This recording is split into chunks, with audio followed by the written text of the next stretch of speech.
and there's intimacy on the radio, and there's naturalness on the radio that can never be replicated on TV. The marvelous resurgence of radio as a political force in this country. News-related radio programming is evolving. There's a huge hole in our dialogue that can be filled by the synthesis of traditional radio and the freedom that comes from a live podcast. You're about to experience Cowboy State Politics live. Here we go.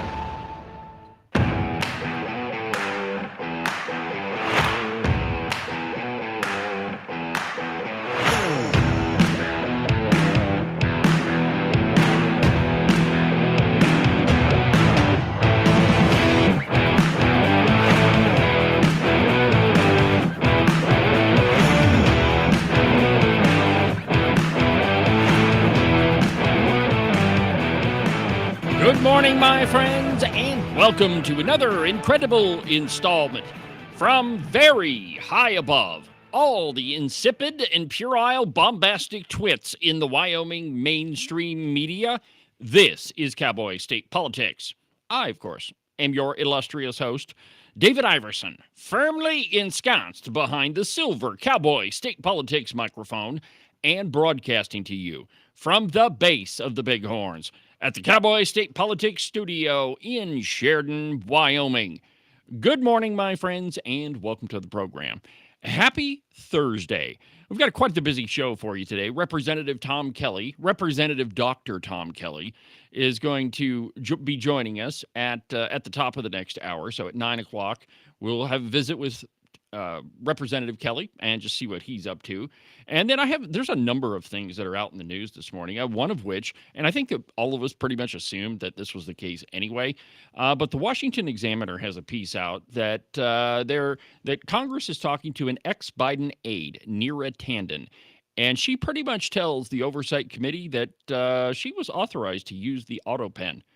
I don't know who can authorize somebody to sign for the president in any other way, but Neera Tanden says that, yeah, she had permission to use it. Also, the question of where we're at in our politics. Now, here's the reason why I bring this up. I think that it's important that you have a little bit of self-reflection, a little bit of self-awareness about you. And so you should ask critical questions about how you do your work, what it is that you do. And so yesterday on the podcast, I went pretty hard at now, I guess he's not a former failed senatorial candidate. He is a failed senatorial candidate, and now he's trying to convince all of us that he can buy TikTok for $47.5 billion. Now, who knows if he actually has that money or not? He didn't really strike me as the billionaire type. As some friends of mine have said, you know, David, there are rich people and then there are really rich people. And Reed Reisner doesn't really strike me as the really rich variety. Not that I know many of those. I'm just saying that, he doesn't strike me as the guy that has a crap load of cash in his back pocket. Also, you would think that if he had enough cash to buy TikTok for $47.5 billion, that he would have had enough cash to run a better campaign. But as we saw during his failed run at the U.S. Senate, he didn't do so hot. Most of his campaigning was done on Facebook and, really not the high caliber or high quality campaign you would expect from someone that has those amount of resources. So let me tell you exactly what happened during with yesterday's show. About a year ago, I became aware of Reed Reisner using a campaign logo that looked suspiciously like the Cowboy State Politics logo. And at the time, I really didn't do anything about it except to make some cracks on various programs about how unoriginal he actually is.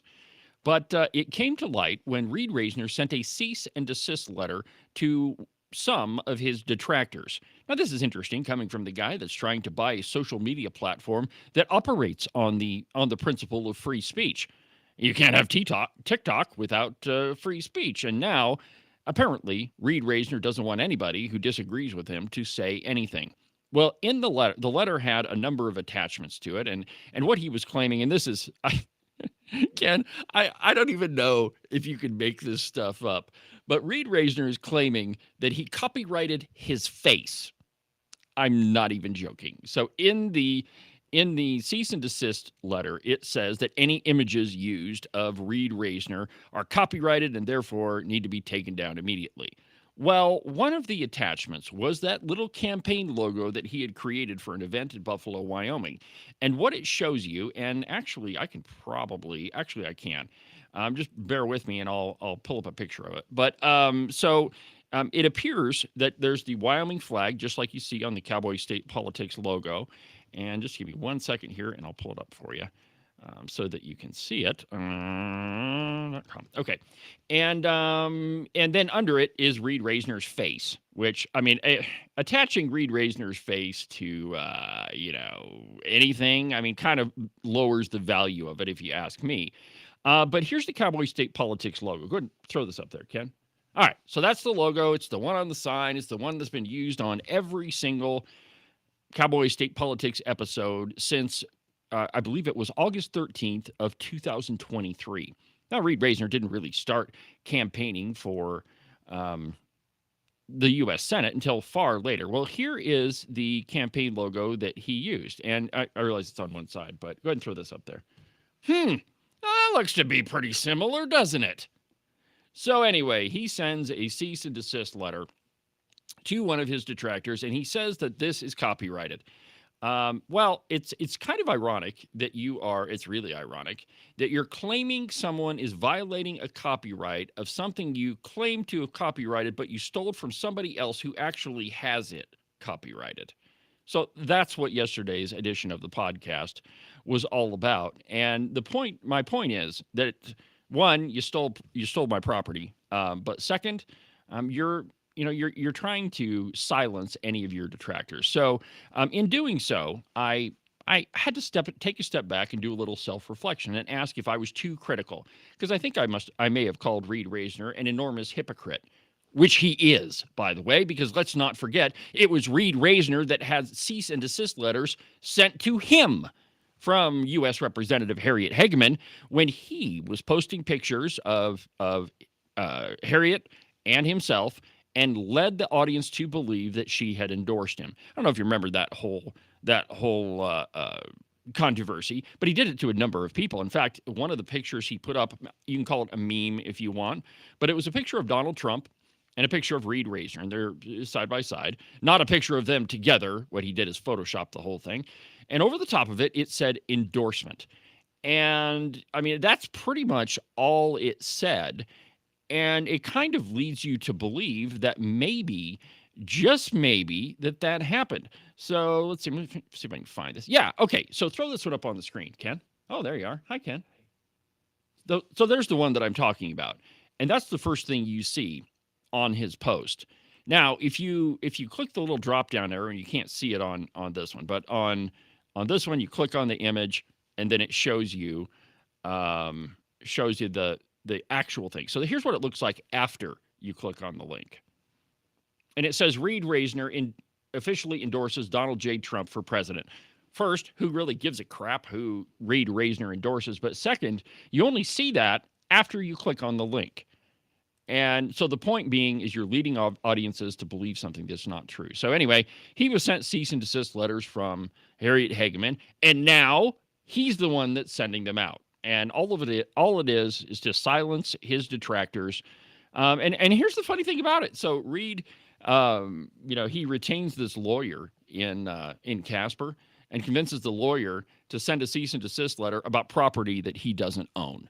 So that's what the podcast is about. So my question in all this self-reflection, getting back to that, is was I too hard on Reed Reisner? And I don't think I was. And the reason why is I explained exactly what his hypocrisy is. And I think, by the way, that you can give me a little bit of latitude in defending my own property. But given all of that, we'll let Agent 29 weigh in on this. What do you think, Agent 29? I'm just going to say, excuse me, politics is kind of a dirty game. And if you're going to play the game, you better be careful. Yeah, exactly right. I mean, it's a dirty game. You're exactly right. And, If you don't want bad stuff to come out while you're running for office, maybe you shouldn't have done bad stuff in the first place. So anyway, when Representative Dr. Tom Kelly gets here, we're going to talk about where we're at. Where our politics are at? Do we constantly just personally attack people, or do we should we elevate our conversation? So that's part of the discussion we'll have with Dr. Kelly. Yeah, Dr. Tom Kelly, we have a seat for you. We're just sitting here. Oh, he'll be here at 9. We got lots of stuff to talk about. So let's begin again with Neera Tanden. And this is from the Washington Examiner. Let me just read to you the first couple of paragraphs. And I quote, "A top former aide for President Joe Biden testified behind closed doors Tuesday for more than 4 hours. Woo! 4 hours of sitting in front of a committee being grilled as part of the House Oversight Committee's investigation into the mental fitness to serve as the White House's use of the auto pen, confirming she was authorized to use the automatic signature device while pushing back on concerns about alleged manipulation or malfeasance. Again, you cannot designate a surrogate to handle the office of the president.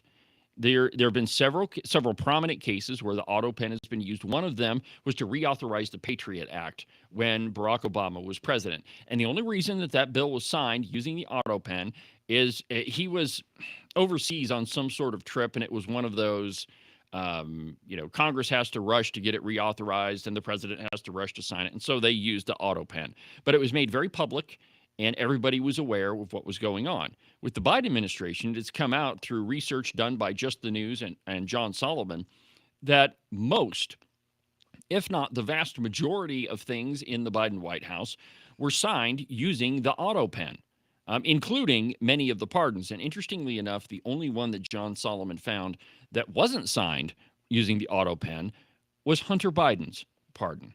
All of the rest of them were signed using the auto pen. Neera Tanden is the former White House aide. Let's see here. Quote, she says, "I was very happy to answer questions. I answered questions," Tanden responded to the Washington Examiner at the conclusion of the interview. She says, "I'm happy to discuss my public service."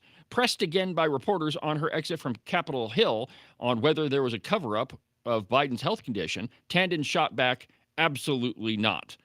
I don't know how any reasonable person, and perhaps this plays into our question with Dr. Kelly, but I don't know how any reasonable person could look at Joe Biden's performance and not think that he was mentally compromised. Ken, could you cue up the Biden gaffe reel? And when you've got it, just go right to the middle of it, and we'll just play it for a little bit.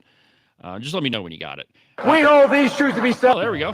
And he's stroking violence in our cities. For President Trump and the demagogues around the world, but if Donald Trump is reelected, what am I doing here? Hillary Clinton is as qualified or more qualified than I am to be Vice President of the United States of America.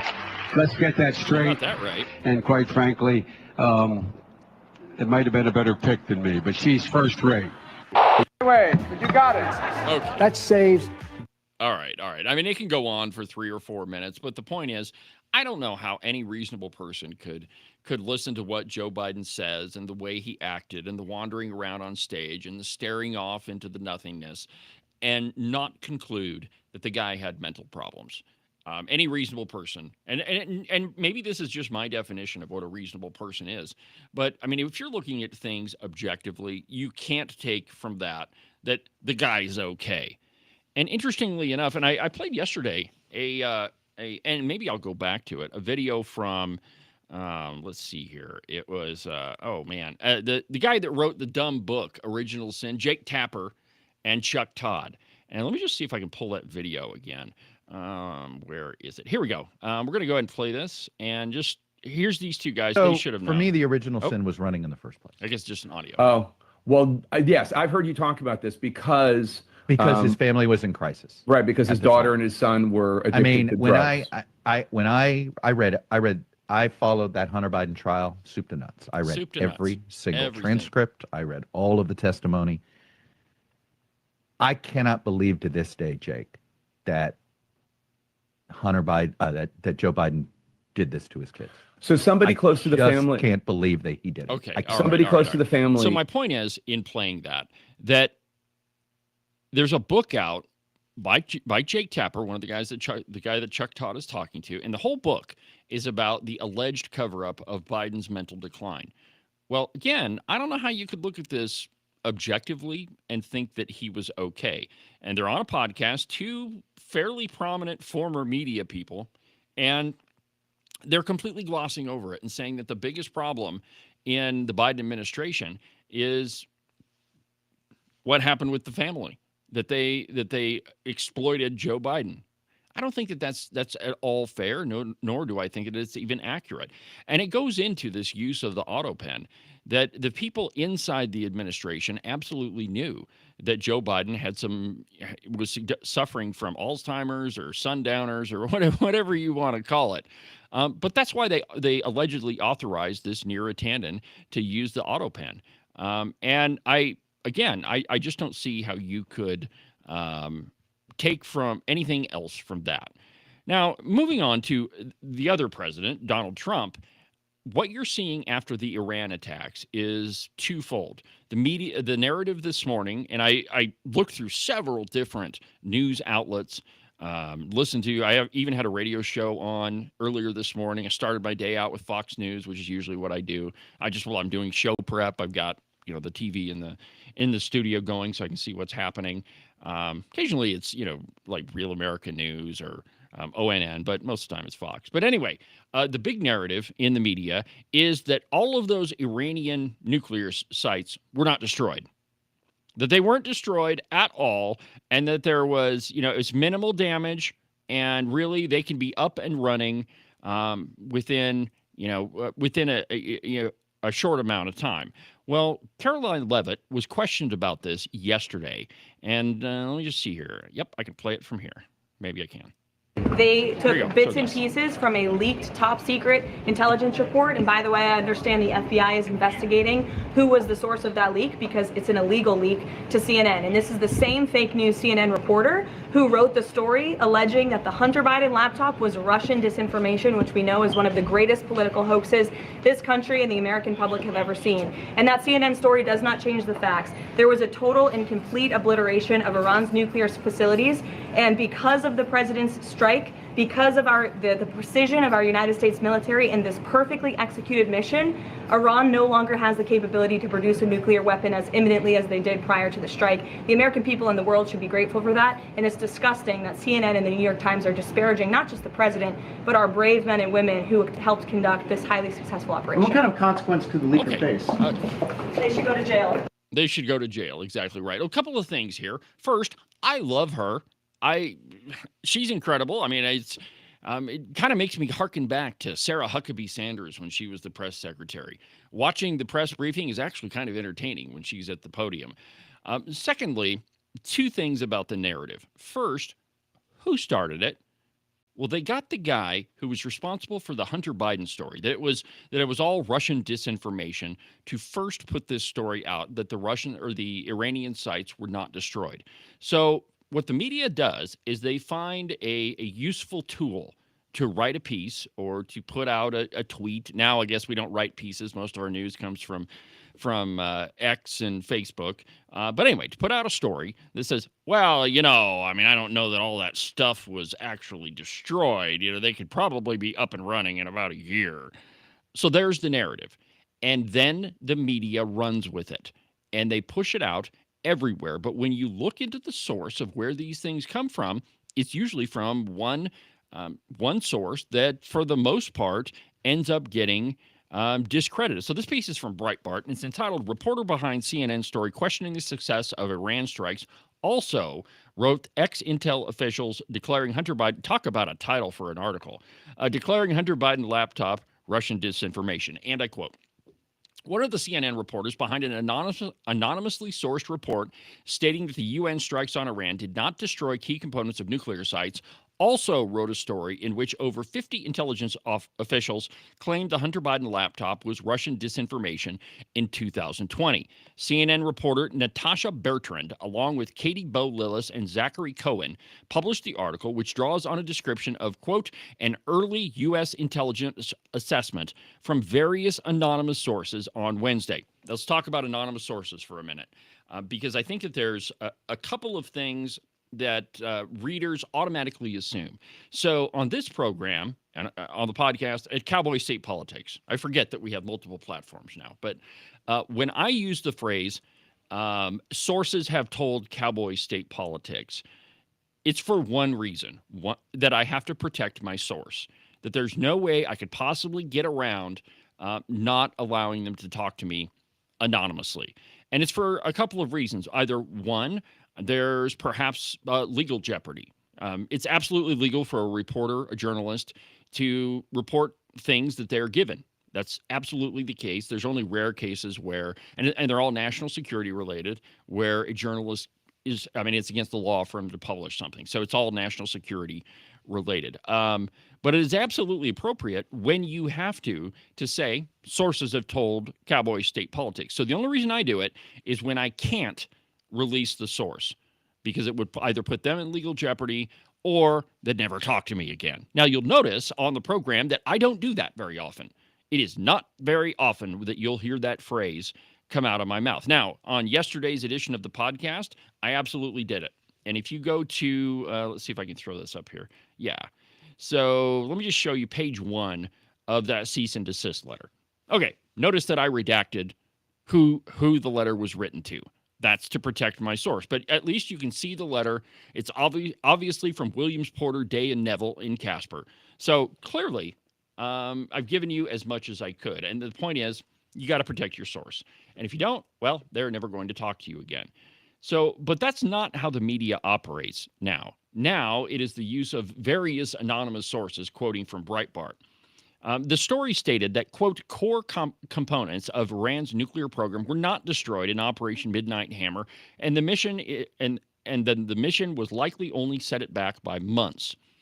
DNI Tulsi Gabbard says, and I quote on a post on X, new intelligence confirms that what POTUS has stated numerous times, that Iran's nuclear facilities have been destroyed. If the Iranians chose to rebuild, they would have to rebuild all 3 facilities, Natanz, Fordow, and Esfahan.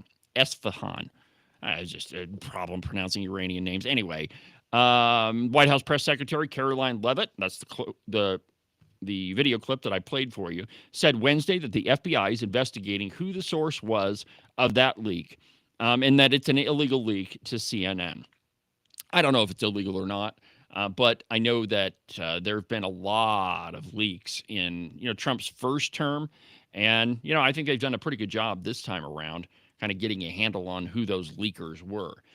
So anyway, the narrative coming from the media happens for 2 reasons. One, you're trying to discredit the administration, and 2, you're just trying to sow chaos, because even the person that wrote that report that says, well, maybe those sites weren't destroyed, even they know what is demonstrably true and what is not true. And so what you get in the media now is not news, that it's opinion. And you remember when, Ken, I'm sure you remember this, but when you get a copy of the newspaper and it would have an opinion section that was clearly labeled opinion, and then the rest of the paper, we could say, yeah, that's probably news. But pretty much for the most part, maybe there was some interpretation in the piece, but for the most part, it was news, and then you had your opinion page. And the public notices. Yeah. Somebody's got to pay the bills, right? Absolutely, right. Yeah. But I think what you're seeing now is most, and we could probably pull up, any number of Wyoming media sourced articles and say, look, this is opinion, this is not fact. And they get around that by saying, well, it's analysis. We're giving you the full picture of what's going on. No, I don't want to know what your interpretation of the full picture is. I just want you to tell me what the heck is going on. I think that really started with CNN in the very early days. Back in the days of Walter Cronkite, the most trusted man in America. And then we had Tom Brokaw and the others, CNN comes along, and it was more about entertainment. Yes. It was more about impact, et cetera, and it just got worse and worse and worse. And, our good old Fox News is not immune to this either. Oh, no. No. And here's the thing, right? So they got the morning program, Fox and Friends, which, okay, if you're going to turn on Fox News in the morning, that's what you get.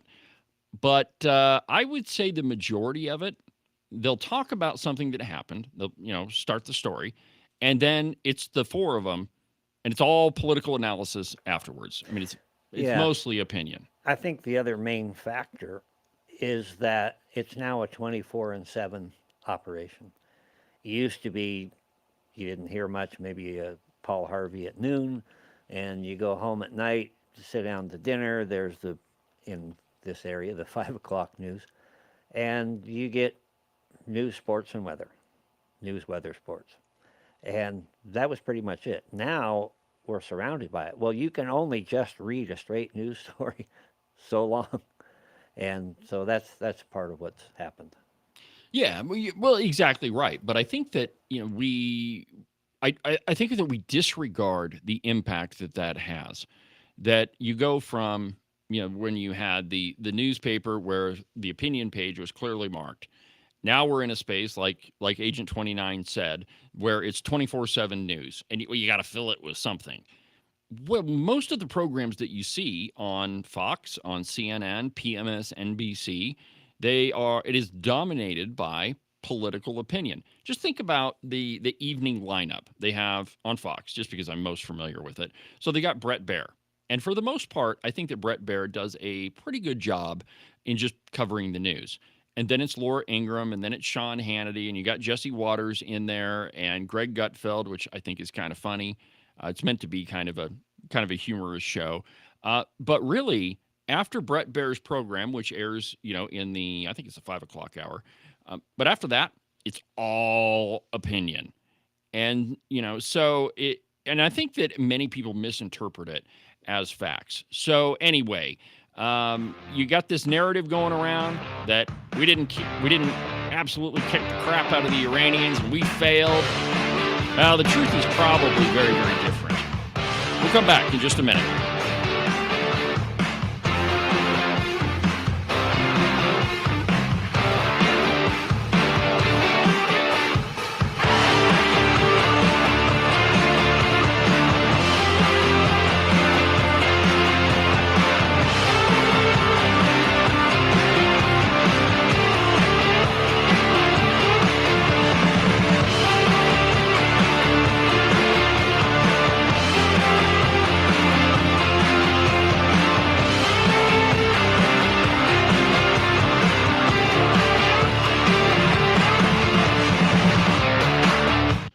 U.S. Coin Capital, we hear from Americans across the United States who have a growing concern about the future purchasing power of U.S. paper money. Many Americans are looking for an alternative for long-term capital.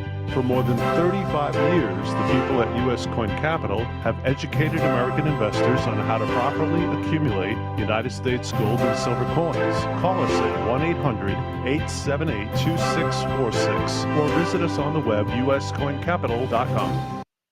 Make sure that you subscribe and follow the Cowboy State Politics podcast. You can do that from the website, cowboystatepolitics.com, or anywhere that you get your podcasts.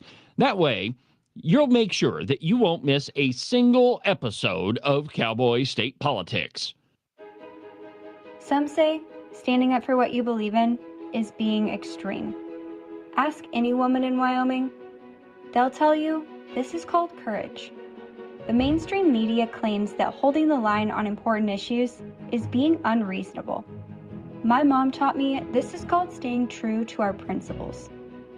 In other places, people argue you always have to compromise to get something done. Here in Wyoming, we know that some things are worth protecting at all costs. Some say it's time we give up on the values that made our state great to accommodate toxic culture. I say it's time to stand tall and protect the values that have served Wyoming well for over 134 years. Join Honor Wyoming as we defend and preserve the Wyoming way of life. Find out how you can make a difference today. Visit honorwyoming.org.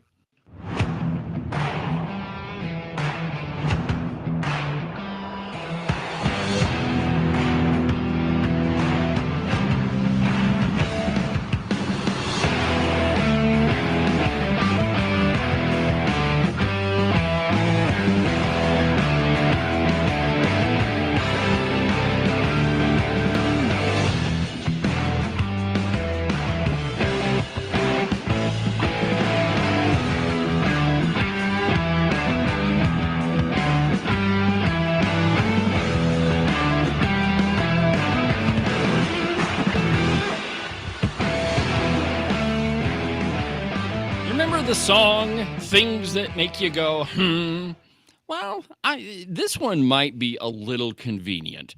From the New York Post. Alleged co-conspirator in Palm Springs fertility clinic bombing dies in federal custody. And I quote, an accused co-conspirator in last month's terror attack at a Palm Springs, California fertility clinic has died in federal custody. Daniel Park, 32, was facing conspiracy charges for allegedly shipping explosive materials to Guy Edward Barkas, who detonated a car bomb at the American Reproductive Centers clinic in Southern California. Let's hear. Daniel Park was found unresponsive at the Metropolitan Detention Center in Los Angeles, California. Responding employees initiated life-saving measures. Mr. Park was transported by EMS to a local hospital and subsequently pronounced deceased.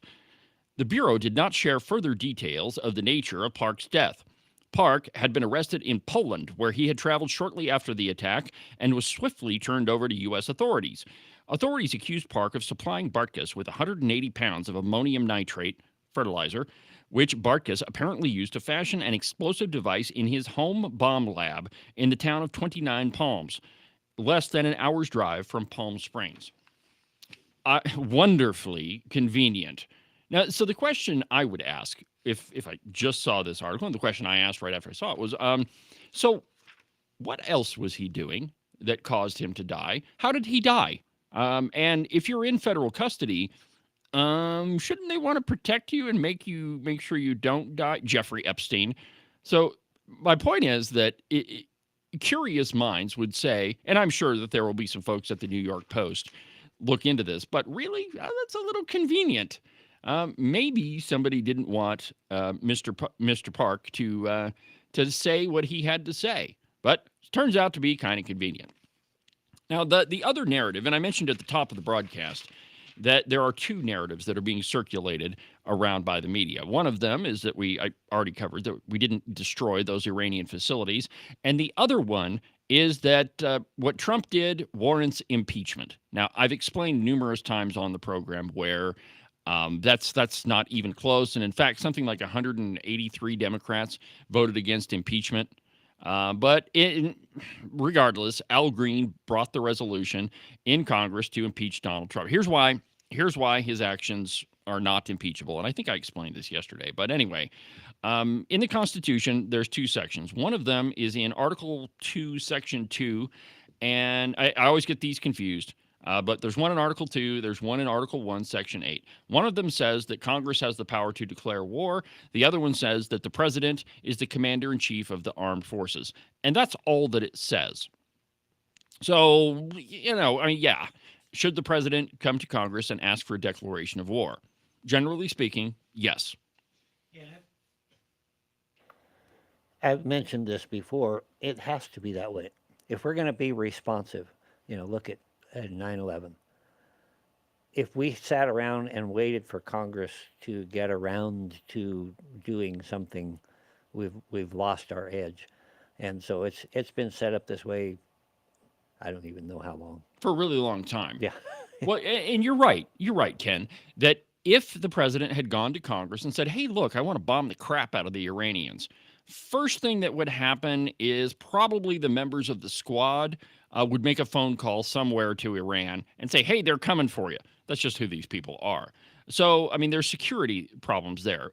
But secondly, he's not required by law to come to Congress first. According to the 1973 War Powers Act, the president has 2 days after, or 48 hours after he sent, troops or an attack, or launched an attack, or whatever he did with the military. He's got 2 days to come to Congress and say, here's what we did. It's a book report. He's not asking for permission, nor does he have to. It's just to advise Congress of what was happening. Now, media reports have said that, in fact, the Trump administration did contact Senate and House leadership ahead of time and just tell them this is what's going to happen. Now, within 60 to 90 days, the president has to come to Congress and ask for a declaration of war. That's 60 to 90 days is how long he's got. Yeah, nowhere in there does it say that you have to contact the enemy and let them know. I know Israel does that on occasion. Which is amazing, by the way. That's a story we could talk about. Yeah. Nor does it say that they have to contact The View. Absolutely right. So 60 to 90 days in, the president is to come to Congress and ask for a declaration of war. Now, we've since gotten around that, and I don't think that this is constitutional at all.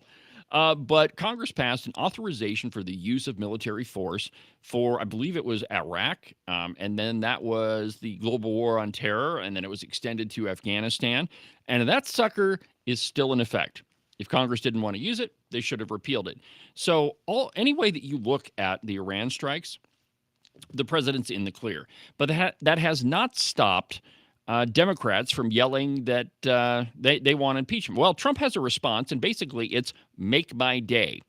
And I quote, President Donald Trump can't help but make fun of the latest impeachment efforts launched by Democratic lawmakers.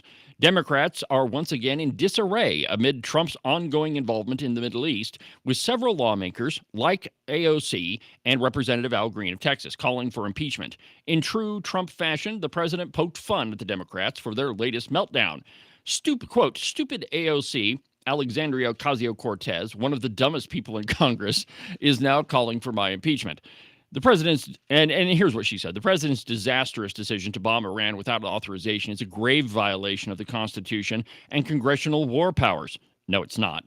Ocasio-Cortez said in a Saturday post on X, quote, he has impulsively risked launching a war that may ensnare us for generations. That's another narrative that they were trying to push. It's absolutely and clearly grounds for impeachment. No, it is not absolutely grounds because you're a member of Congress and you gave him the authority with the authorization for the use of military force, and nor is it a clear violation. Let's see here. Al Green said, I believe that the president of the United States has committed an impeachable act, he said in a Tuesday speech on the floor. Later today, I'll bring the articles of impeachment.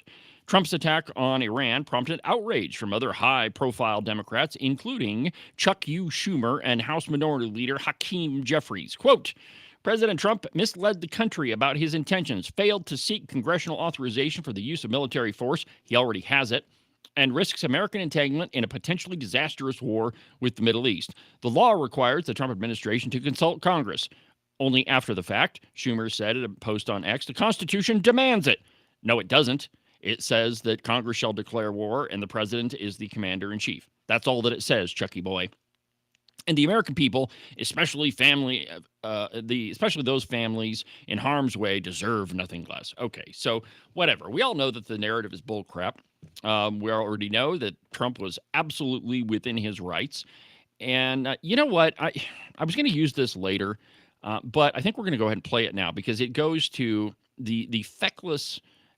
Feckless is probably the wrong word. The absolute.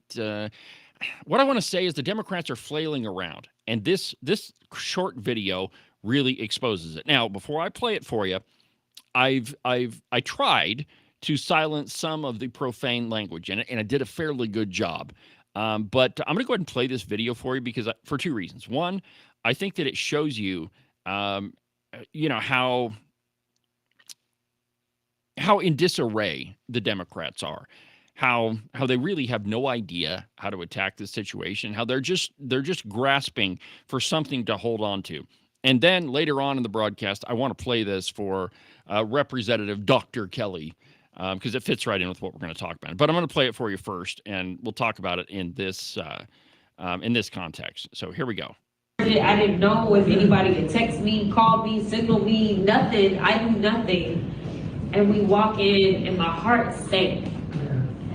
Because the idea of starting a war, it just ain't a good idea.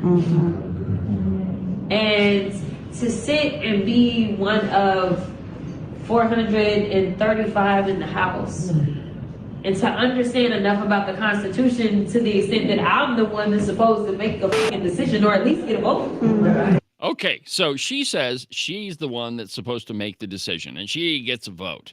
Well, that's partially true, but not if you have the authorization of military force. And if the president were to continue his assault on Iran, well, then in 60 to 90 days, you would get a vote. And so the other narrative, and again, this is another thing that we're going to cover later with Dr. Representative Tom Kelly, is this going to be a war? I mean, that's what we've heard from the Democrats. It's what we've heard for some isolationist Republicans like Tucker Carlson, whom we're also going to talk about later, that this is an all-out war. It's going to destroy the United States, and I mean, thousands and thousands of Americans are going to die. Is that what's happening? Well, when they start them, they call them a police action.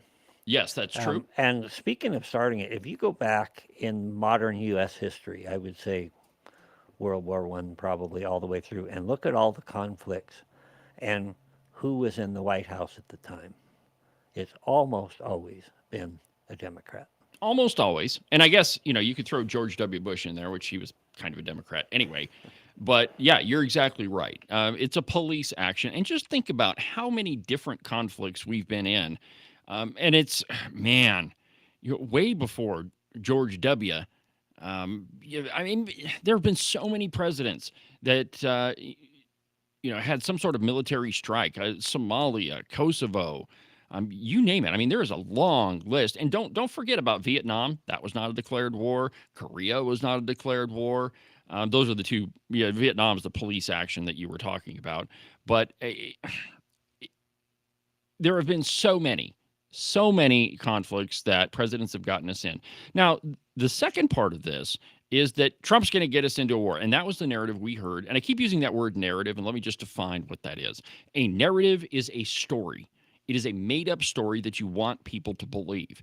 And in American politics, you'll see a written piece come out, usually in the New York Times, sometimes in the Wall Street Journal, and it'll float this theory.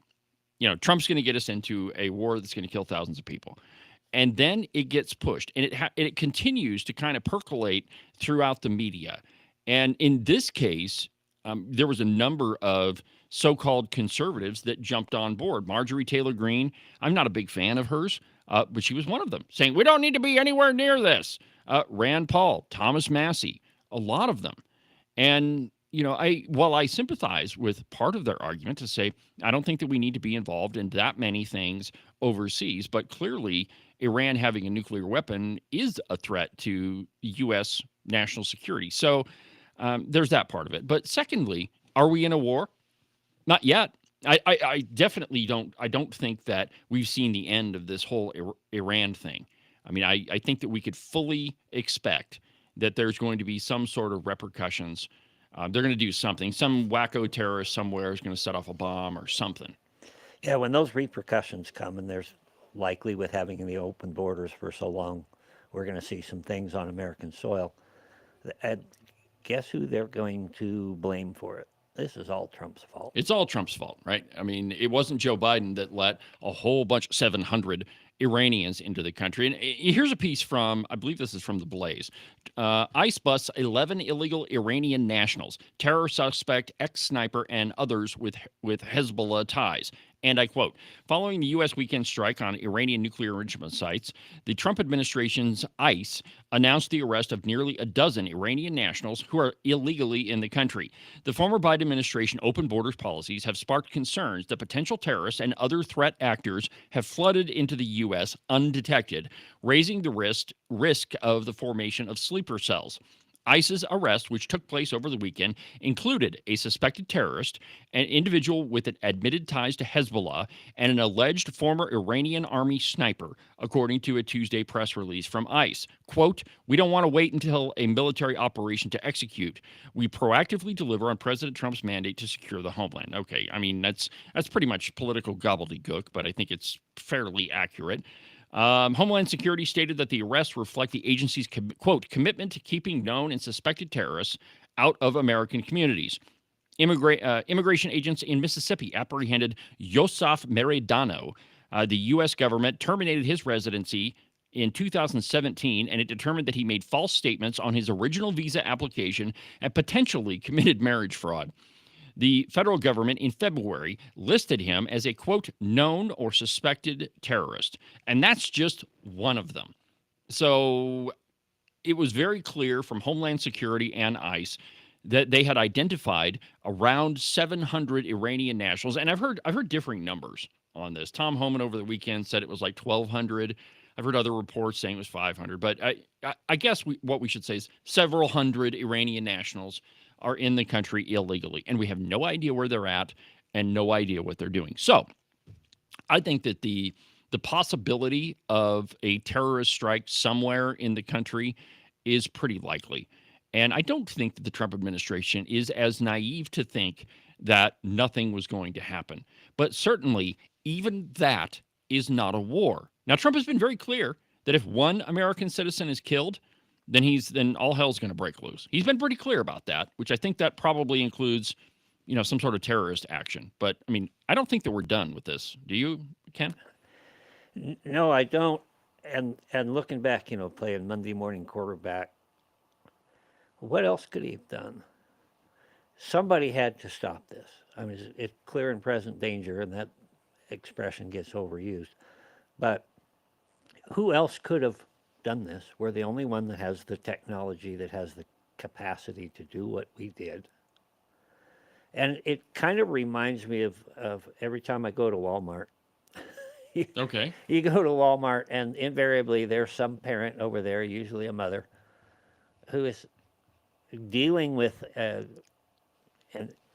obnoxious child.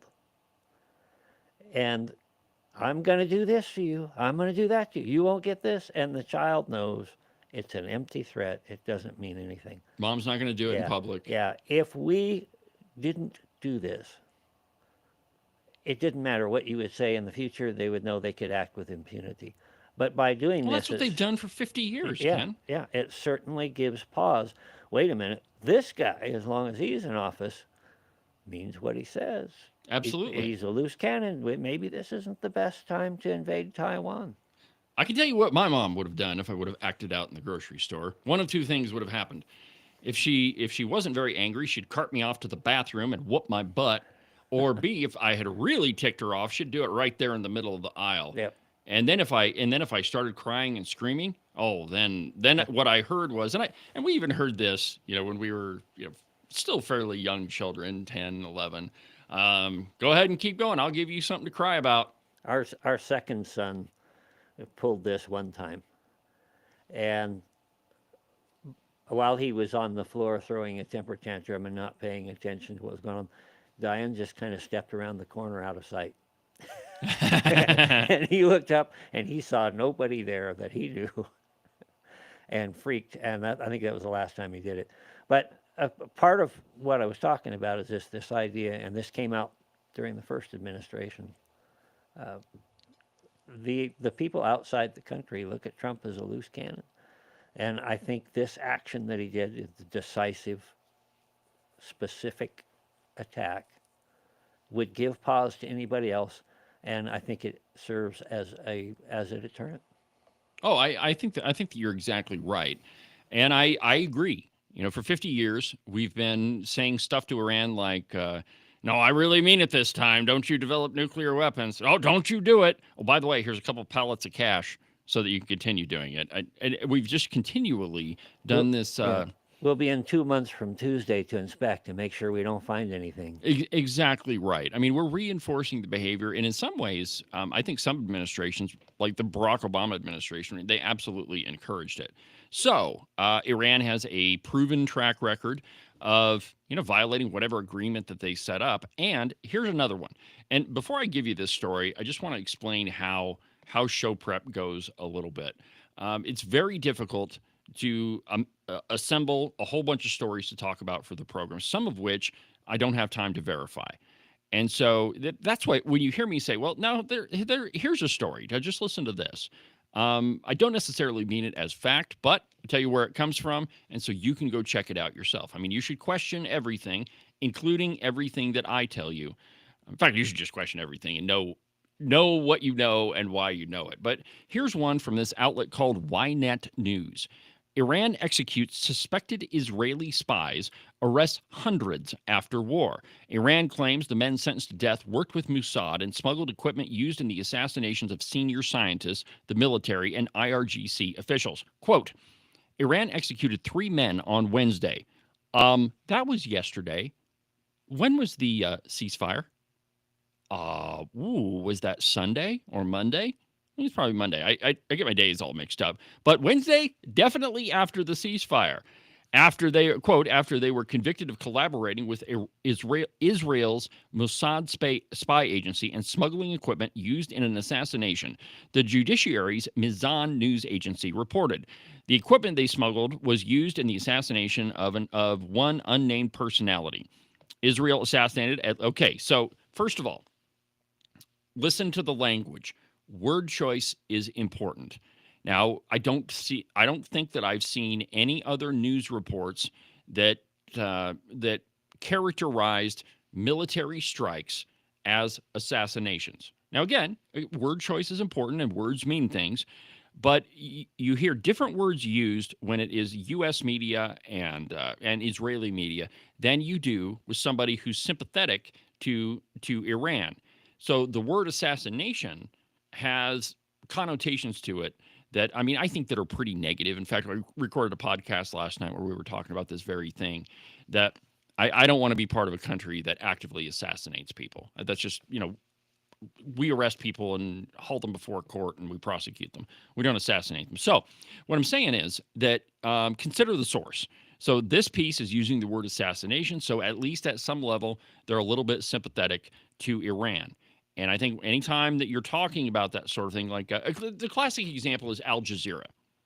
Al Jazeera, for the most part, is very sympathetic to Islamist regimes. Most of their news ends up being pretty slanted, pretty anti-American in some cases, although, and there's an exception that proves the rule, that doesn't necessarily prove the rule, but disproves the rule. But on occasion, they get one right. It's just like the National Enquirer. You remember the blue dress story? It was the National Enquirer that first got a hold of that. Now, it was Matt Drudge who first had the story and published it on, I believe it was the Drudge Report, but the first national media outlet was the National Enquirer. So a supermarket tabloid, every once in a while, they've got a story that is spot on. So I don't want you to completely discount this, but what I am saying is be very skeptical. Let me just read you the last paragraph. Entangled in a decades-long shadow war with Israel, before the recent open conflict, Iran has put to death many individuals convicted of having links with Mossad and facilitating the latter's operations in the country. These range from assassinations of nuclear scientists to acts of sabotage meant to undermine Iran's nuclear program. So this is one of those pieces where, yes, it does show up in the news. I have no idea who Ynet is, but I think that this should, at the very least, give you a reason to question the narratives that you are being told. That is, when you read something, you can in the back of your head, you can be like, wait a minute, I read this over here. Let's find out if this is true. So again, just another one of those things to think about. And, I don't see any other way to put it. You have to question with boldness. And Thomas Jefferson said, question with boldness even the very existence of God. And the only way that you can come to an informed opinion about anything, really, is if you read a wide variety of sources.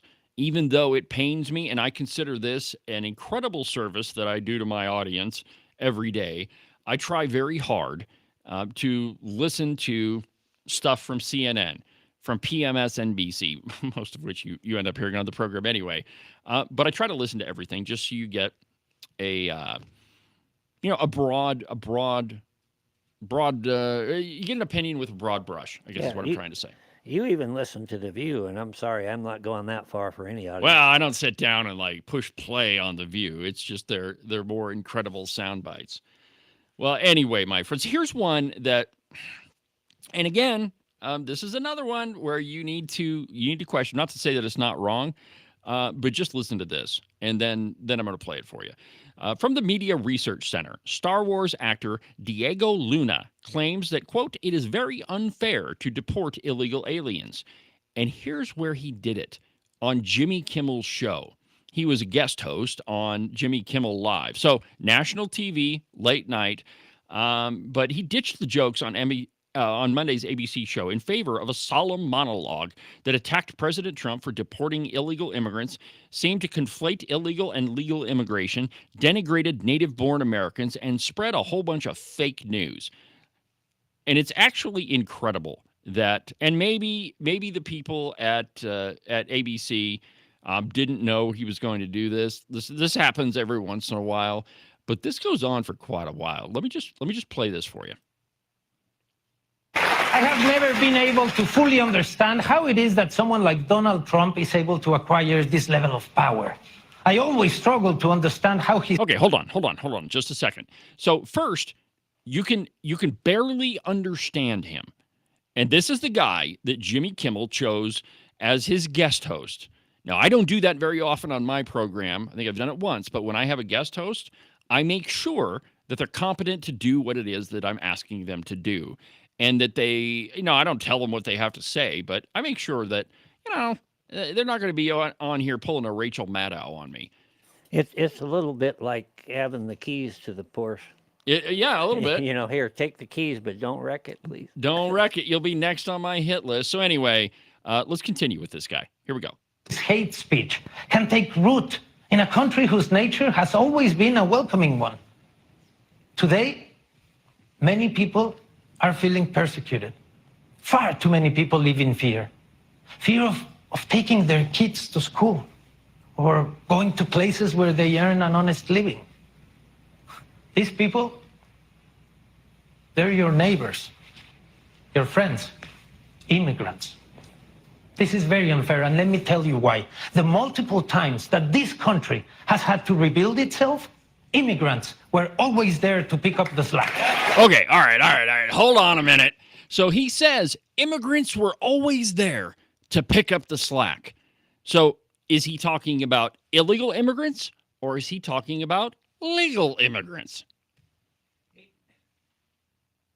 Part of what he was saying is they live in fear.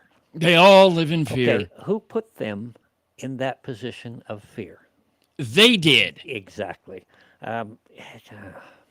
It's absolutely infuriating. But it goes on, Ken. Let's watch a little bit more.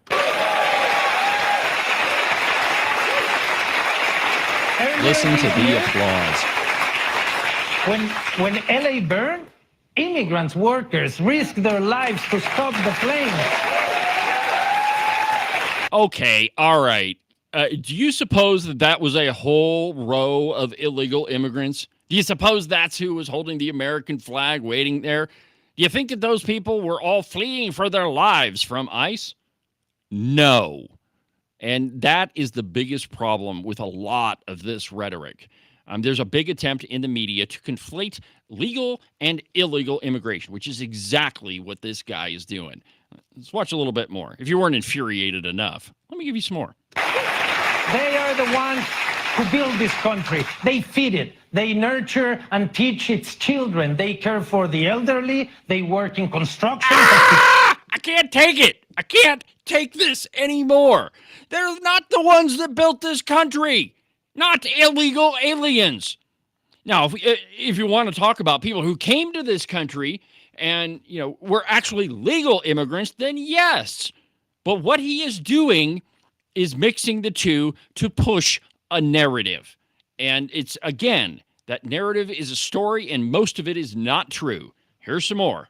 They run kitchens, they're technicians, merchants, athletes, drivers, farmers. They pay a lot of taxes, a lot of them, with their jobs. Yeah. Papers or no papers. In 2022, undocumented immigrants contributed around $96.7 billion worth of taxes. Yeah. But that is something that the Trump administration doesn't want you to know. There are a lot of lies flying around about immigrants, but I'm sure you have more than one story that can attest to the contrary. All right, that's enough of this stuff. So what he says, stop. So what he says is there's a lot of lies floating around about immigrants. Yeah, the ones that you're pushing. Let's go ahead and take a break so I can relax and calm down a little bit before Ken has to wrap my head in duct tape. We'll be back after a completely outrageous profit timeout.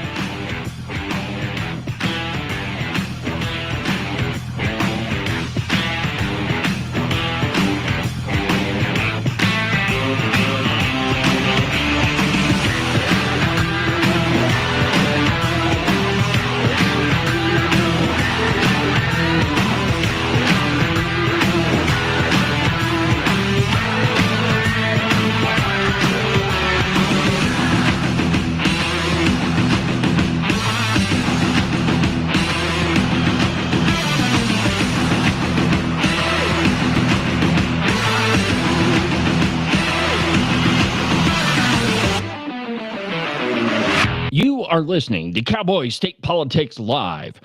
You can listen to the program on YouTube, on Facebook, on X, on Rumble, pretty much everywhere. It's almost like I'm omnipresent. If you miss an episode of Cowboy State Politics Live, you can always go to the live replay, which is located at the website, cowboystatepolitics.com, under the live replay button. You can listen to Cowboy State Politics Live every Tuesday through Friday at 8 a.m.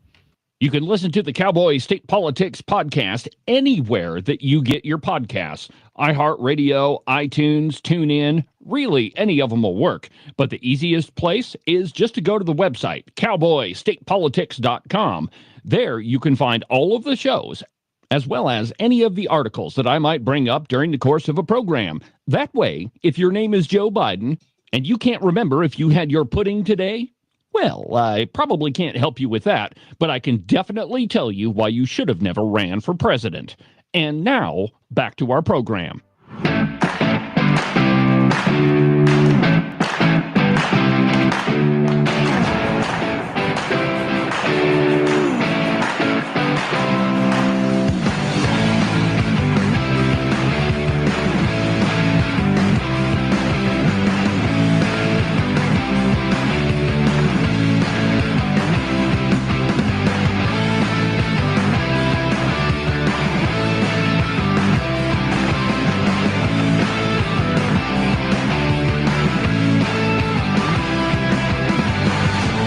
Welcome back to the program, Cowboy State Politics Live. I'm David Iverson, doing what I was born to do. With talent, I know, given to me by God himself. And I know you're all entirely grateful for it. Welcome back to the show, my friends. David Iverson, Cowboy State Politics. So joining us in the studio is Representative Dr. Tom Kelly. Tom, how's it going this morning? All right. We'll go with Tom, Dr. Tom. The truth is, the reason why I continually call him doctor is it kind of irritates him a little bit. You know, I need him a little on his game this morning. You know, before we go into that, why don't we just let the audience know a little bit of what's wrong with me? Okay, all right. I'm like all that. ears. Okay, so I don't hide it. I try and tell people about this, but I'm on the autistic spectrum. Mm-hmm. And the downside of that is, I mean, the upside is I see the world differently than most people do. And it bring why you bring me here. So, you know, you can say, wow, that was weird. But it also comes with a bizarre inferiority complex, which I'm constantly feeling like I'm not good enough. I need to try harder. All my accomplishments in life are just trying to make it feel like I was not a waste of oxygen. Depression, Suicide rates among people, high intelligence, autistic, very, very high, higher than combat vets. So the irony of it all is quite often trying to fit in and act normally, I come across as this arrogant jerk. Even though I'm sitting here, I'm doubting myself the whole time. I'm always feeling like I screw up. So it's really weird to come on these shows and to think anyone would actually care what I have to say. I'm still amazed. I was like, oh, sure, I'll show up. You're gonna ask me some questions. I can do that. I mean, so anyway, when I come across as being like haughty or aloof or something like that, that's me. What's typically going on in my head is there's a script running in my head at that point. Okay. So it's like if I'm out there like thinking to myself, remember to make eye contact. Remember to make eye contact. So that's what happens. So there we go. So let's get that out of the way so people can make fun of me all they want now. I don't think that. No, we're not going to make fun of you. And actually, one of the things that I wanted to talk to you about today, it kind of fits right in with that. You know, it's always amazing to me how God puts everything together. But one of the things I wanted to talk to you about is where we're at with our politics. And there's been a lot of stuff that has shown up before, during, and after this whole strike on the Iranian nuclear facilities. And I don't know. I mean, I'm sure that this is just a sentiment that's been there for a while, and this was just the convenient avenue for it to take. But what I want to do is play for you. Maybe we'll take them one at a time. But I've got a couple different sound bites, and almost all of them are between Tucker Carlson and Mark Levin. And they've been saying some really crazy stuff. And so I think what I want to do is play the first one. And it's supposedly an interview between the two of them. So I want you to take a listen to it. All of us will take a listen to it. And then kind of respond. And then I'll just kind of play them in succession. And then what I want to do is just ask you a question afterwards, which I think that you'll absolutely be able to knock it out of the park. So here's the first one. Play cut number 3. How many people live in Iran, by the way? I don't know the population. At all? No, I don't know the population. You don't know the population of the country you seek to topple? How many people live in Iran? 92 million. Okay. Yeah. How could you not know that? I don't sit around memorizing population tables. Well, it's kind of relevant because you're calling for the overthrow of the government. Why is it relevant whether it's 90 million or 80 million or 100 million? Why is that relevant? Because if you don't know anything about the country... I didn't say I don't know anything about the country. What's the ethnic mix of Iran? They are Persians and predominantly Shia. Okay, this is cute. It's not even. You don't know anything about Iran, so okay. I am not the Tucker Carlson. Tom, go. What was that? That was entertainment. That was getting clicks, getting ratings. I assume this is on the Tucker's X channel. Yeah, I think that's where I got it from. Right. So they're going on there, and we're seeing this nationally. We're seeing this in Wyoming, where people are looking to get clicks. They're looking to get campaign contributions. They're not, obviously. They're looking for media attention, and we just get hyperbole left and right. And the gotcha game, we see that too, is that we're like Tucker's just going to keep asking questions.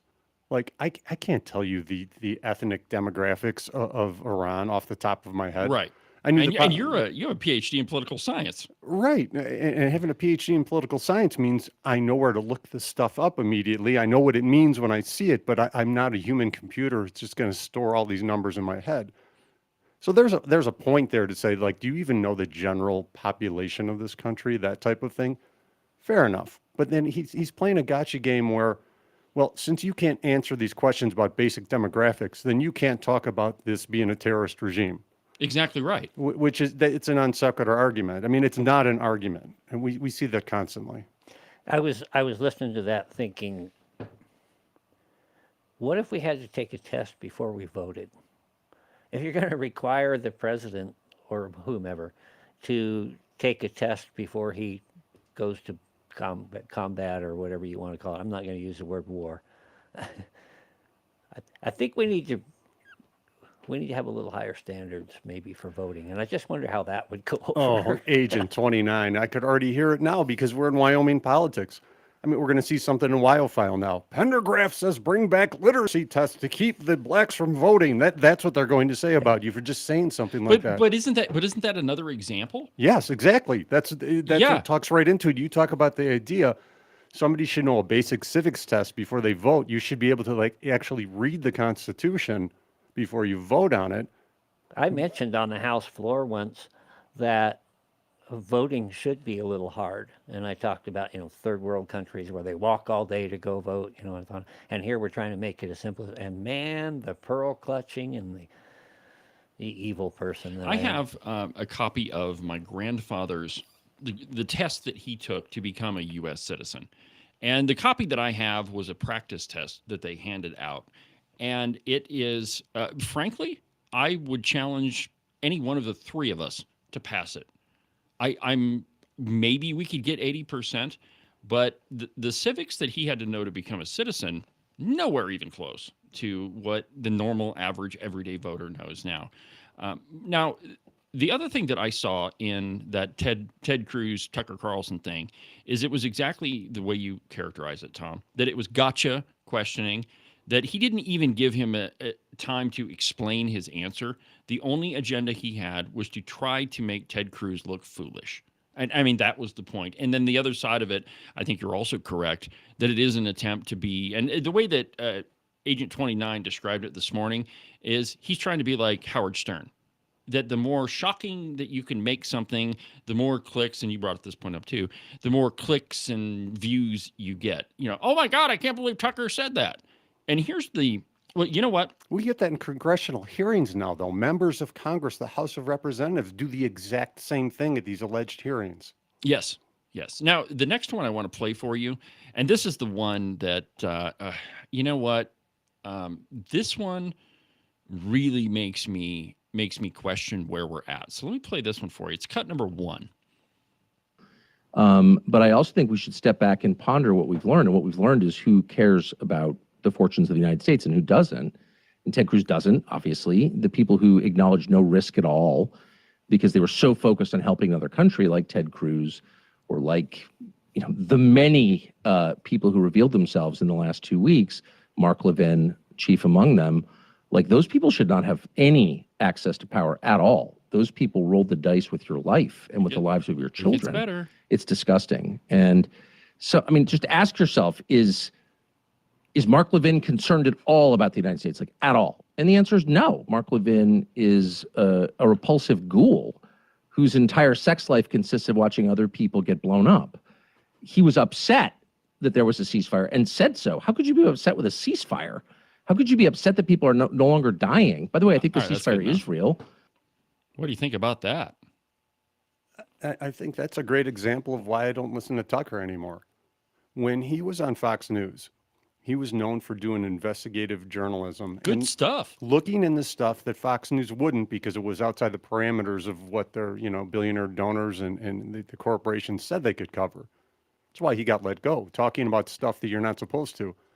Maybe he's not getting enough attention now, but to tie Mark Levin's sex life to civilians getting blown up, calling him a ghoul for that. Yeah. But we see that, we see that type of thing in Wyoming. The worst assumptions are made about people just for making a statement that maybe wasn't as purely written as they wanted it to be at that point. Okay. I'm going to defend my friend here, and this is where I step in it. Tate Mullen. Okay. Judiciary Committee. Okay. I'm on that, and we're talking about porn in the libraries. That's literally what we're talking about. We've got the books right in front of us. This is outright porn. I'll say that. He's asked a very graphic question about this. Do you think this is okay? And he answers from his position as the WEA lobbyist saying, my opinion's not relevant. My argument is that the local communities are supposed to make that decision, not me. Now, I thought that was like an 80% good answer, because if it was me, I would have prefaced it with like, no, I don't think that is, but it's not the way people jumped on him. He thinks porn's okay in the libraries. He wants porn in the libraries. It's like, no, that's not what he said. He tried to keep it professional and say, my personal opinion isn't what I'm putting forth here. And that's the type of gotcha politics that we see even here in Wyoming. He says something that wasn't perfect. It wasn't the answer. And quite frankly, it fell for me in that committee meeting. That was a gotcha question. But don't you think that think about this. If he had said, Do you think this is appropriate? He would have said no. How far do you think he would have got before he would have got cut off at the next question? So if you don't think it's appropriate, why don't you want this in the libraries? One of those questions. When did you stop beating your wife? Fair enough. I mean, that's a good. I think that's a good point to make. I mean, we tend to ask loaded questions of people. By the way, a loaded question, if you're unfamiliar with the term, that's a question that there's no right answer, right? Like you said, when did you stop beating your wife? Right? Either way you answer that, you don't win. I mean, there's no way out of it. Now, I guess with Tate Mullen, I think that he's kind of an interesting case because I think it's very relevant what his personal positions are, because I've done a number of episodes on just different things that are kind of in Tate Mullen's orbit. Oh, I'm so glad you brought this up, but keep going. And anyway, in that case, I do think that at some level, your personal positions are kind of relevant because at least in that case, it might go to the credibility of his answer. I mean, that's just my opinion. What do you think? I think the individual's opinion is relevant to know where that person stands, and nobody is in a completely objective box. He has his interpretations. I have mine. You have yours. Something comes in, something comes out. It runs through our bias filter, whether we want it to or not. But that's where we're getting into politics, where it's becoming more important who says something rather than what is actually said. So I've shared opinions from representatives that I don't agree with, I don't vote with politically, but they said something I agreed with. Okay. And then I get the yeah, but reactions. Yeah, but he only said it because. Yeah, but this. Yeah, but what about when he... Can we just slow down sometimes and evaluate the ideas we're talking about? That's what I like to do. I love the arena of ideas. I love battling ideas. I love attacking and deconstructing ideas, not attacking and deconstructing people. And I see so many false arguments now. I mean, I'm in the recalibration committee and the education committee. I want to talk about that a little bit later too, by the way. And what's the narrative coming out from the WEA? We're defunding public education. Oh, get out of here. We're not defunding it. We're looking for a way to make sure it's properly funded. We'll argue over what that means. Make sure the teachers get paid what they deserve. Make sure the kids have what they need in the classroom without bankrupting the state. Exactly. There are no cuts coming to education. We can't do it. We're constitutionally mandated to fund education. And we have a court decision saying we haven't been doing that. We're looking to do the best we can at this point.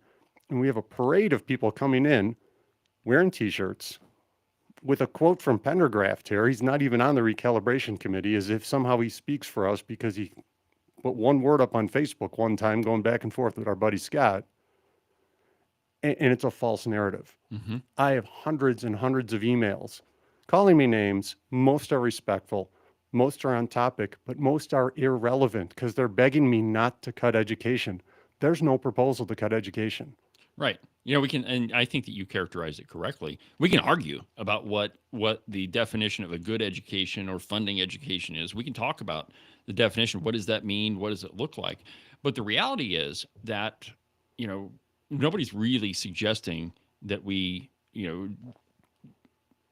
cut education dramatically, though. Oh, yes, they have the evidence. But there was a property tax cut, and we have educational savings accounts. It's a totally different fund, but that we're taking money out of public education, and we're doing horrible things like letting the taxpayers keep it. But sorry, I cut you off there. No, that's the foundation of the argument. There was voters wanted property tax relief. They got it, and they wanted more educational choice. They got it.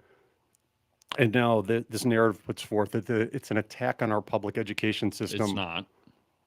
And I would make the argument where I was going to go with that is to say that we fund education to an extraordinary dollar number. That there are so many places that you can look in our education funding that we are just throwing cash out of a helicopter. And I mean, it's like it's ending up in the pig trough. Not to say that people in education, that's a bad analogy. But I mean, what I was thinking is just like feeding at the trough. And it really is the case when you've got hundreds and hundreds and hundreds of teachers that we're paying for that do not exist, that you're spending more on administration than you are on students. And that's absolutely the case. I think I want to jump in here real quick and get your reaction, Tom. it's my understanding originally when we talked about recalibration, and that was the one word that I posted was recalibration. And what I meant when I posted that was we're going to sit down and we're going to define what education is or should be and what the parameters of it are. And then we're going to figure out how much it costs, and we're going to go from there. We're going to fund it properly. That was my intention behind that. Of course, it got completely misconstrued, but that's okay because, like I said, I'm not on that committee anyway. But what has happened is we've determined that it's too big of a chunk to go into the basket of goods right now. So we're just going to talk about the funding side of it. To me, that is the wrong approach. First, you have to define what it is you're going to fund, and then you figure out what it costs. And as far as I'm concerned, we've already given up. We're going to lose this thing. As you said, we're not going to cut it. Wyoming spends $20,000 per student on the classroom. More. It is more. Well, I'm going to go to that, plus another $12,000 for the buildings that they're in, the construction side. So $32,000. That's as much or more than any other state in the union, and yet we're being told that we underfund education. No, we just improperly spend what we have because... Go ahead. All right, so is that not a perfect example of not talking about the issue? Not as you say, Tom, discussing the argument. That we include all sorts of extraneous stuff, and it allows us to ignore what the real issue is. Your example with Grand Dragon Satan Socks. I mean, Tate Mullen. That cartoon from Wyo Rhino Rocket was funny. It was hilarious. I told him point blank, I'm like, you got to admit, dude, that was funny. It was, but so all of the things that surround him, and again, I would still argue that they're all relevant, but anyway, not all of them. Some of them are relevant. I wouldn't say they're irrelevant, but they're not the main focus. They're not the main focus, right? We're not talking about the argument. So I want to play you one more soundbite, and this is the other side of it, right? We heard Tucker going after Mark Levin, and right now, if you just heard what, those two soundbites, you would assume it was a one-sided deal. So play cut number 2 for me. The IAEA, forget about what the Iranians have already confessed to. Tucker knows. Tucker knows. And maybe a couple of his comedian buddies know. What an a-hole, seriously. Iran knows it's unwise to give up its weapons program entirely. Okay, wait a minute. He says they're not building a nuclear weapon, and Iran also knows it's unwise to give up its weapons program entirely. Mr. Producer, is that even coherent? Tucker, are you an idiot? Have you had a recent head injury?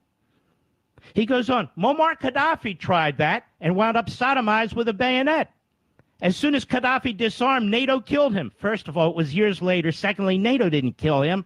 His people killed him, you moron. Okay, that's enough. All right, so there's the other side.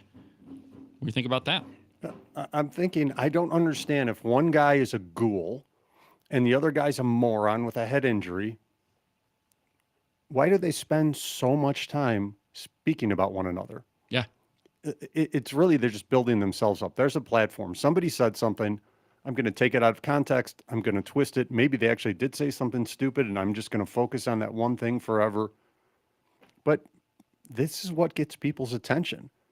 And I've said stuff like on Facebook where I've just tried to talk about ideas about who said what. And immediately, like I said before, based on who said it, people divide up into camps and who's right and who's wrong. The Elon Musk, Donald Trump spat. Right away, you were another good example. I can't take any of that stuff. I try to tune that out, but again, I could bring this back to Wyoming. We have people in the House, we have people in the Senate, and there are people now who are not trusted for who they are, whatever their ideas are. They could have great ideas, and people start getting the side eye. What does he really want? And I wish we could really just stay focused on the ideas. I can name call and be sarcastic and misconstrue people's arguments with the best of them. I don't do it because there's no practical significance. And geez, I'm 55 years old. I'm a grandfather now. I know I'm just a kid, Ken. My wife's out of town. I'm running the university. I'm working as a rep. I'm trying to take care of my son with Down syndrome. I'm realizing I have less and less time in life, and I don't want to waste it screaming that people are idiots. We have enough people doing that at this point. And we have issues like Ken was talking about with recalibration. Are we talking about these problems? Yes, we are. But it's very difficult to talk about it when the narrative is put out there, when it's in one Cowboy State Daily opinion piece after another about how we Freedom Caucus idiots, and I say we because despite the fact I didn't join the Freedom Caucus, media don't care. Lumped in there anyway. Oh yeah, because Ken and I are friends. John Bear and I get along fine, so I'm one of the bad guys. So there are people who don't take me seriously, no matter what I have to talk about at any point. They can't take it seriously because I'm one of those Freedom Caucus morons. It's a very frustrating place to be. I'm not complaining, because most of the people I work with in the House, on the committees, are fantastic. They're very good at staying on the issues. We work with people on recalibration from both chambers, from both parties, from both factions of one party. And it's cordial, it's productive. We disagree on ideas, and we don't start calling each other idiots or ghouls at that point. I think really, when it gets down to it, I really think it's an attempt, either consciously or unconsciously, to take a person and make them into a thing, to dehumanize them, to use a different word, right? Because it's much easier to attack something that's not, to attack someone if you characterize them as a thing and not as a person. The truth is that people are multifaceted, and my program's a good example, man. I go pretty hard against the rhinos and the Democrats, but I don't think that I've ever called anybody a ghoul. Now, a redcoat, yeah, but accuse them of masturbating to violence. Yeah, we definitely don't do that. But the one thing that I try to do differently, and I don't know if this makes a difference or not, but say, okay, does this guy vote with the Democrats 80% of the time? Yep. Does he claim to be a Republican? Yep. Does he stand up in front of people and say, I agree with the platform, and then vote to kill babies? Yep. Okay. Definitely not a conservative, definitely not a Republican, obviously a redcoat. Now, I don't know if that's any different, but... Oh, yes, that's different, because what you're doing is you're analyzing data and facts, and then you're putting your judgment on that at that point. It's okay. We're supposed to discern things and interpret and analyze them. But my point is, once you've determined somebody, okay, this person's run as a Republican but votes as a Democrat, what if that person comes out with a good idea? Do you automatically dismiss it now and say, I don't trust this person because that person's voting record in the past? There is that underlying factor. That is something that's part of our own personal bias we might have to overcome. I think generally, David, when you use the term redcoat, you usually preface it with that 80% deal. You vote with them for 80% of the time. That's where you're at. You give a reason for the label that you're putting on there. A lot of times we're just throwing up labels just because they sound shocking. Yeah, let me give you an example here. Trying to corral people up by their emotions. Yeah, exactly right. All right, so cow pie this morning. Tom Lubnow. At this point, House Appropriations members should just go full clown show. And I don't want to get too far into this. Who? Lubnow, exactly. Whoever. Yeah, I think this is somebody that I've given up on because all he does is do a bunch of insulting rants. Exactly. So Tom Lubnow was the Speaker of the House. He's now, I think he owns a couple of different law firms, one in Gillette, one in Buffalo. But here's what he says, quote, I never thought I'd be writing a column about fashion sense, but here we go. The haughty House Appropriations Committee's arrogance insults the great past members of the committee. And then he talks about a couple of his favorite redcoats. The John Schiffer, he was Johnson County person. Everybody thinks that he was great. He spent a lot of money and taxed the bejesus out of us. Talked about both Bob and Phil Nicholas. And then he gets into, let's see here, red suits and red ties debuted at the committee's Monday meeting in Gillette as its new fashion, ostensibly to symbolize the self-inflicted budget shortfall Wyoming is facing. Coupled with their red attire, they had bobbleheads made.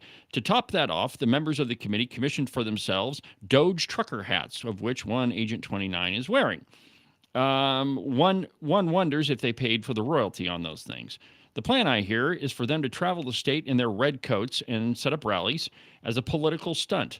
And then he goes on to say maybe they should wear zinc oxide makeup and they should paint big floppy shoes, right? Big floppy shoes, right? So I mean, that's another example of what we're talking about here. His point is not to analyze the rightness or wrongness or the validity or invalidity of the argument of what you guys in House Appropriations are trying to do. It's to, again, say, Freedom Caucus bad, you're a bunch of clowns, where's your big, huge, floppy yellow shoes? I think sometimes, we always say that you get the most flack when you're over the target.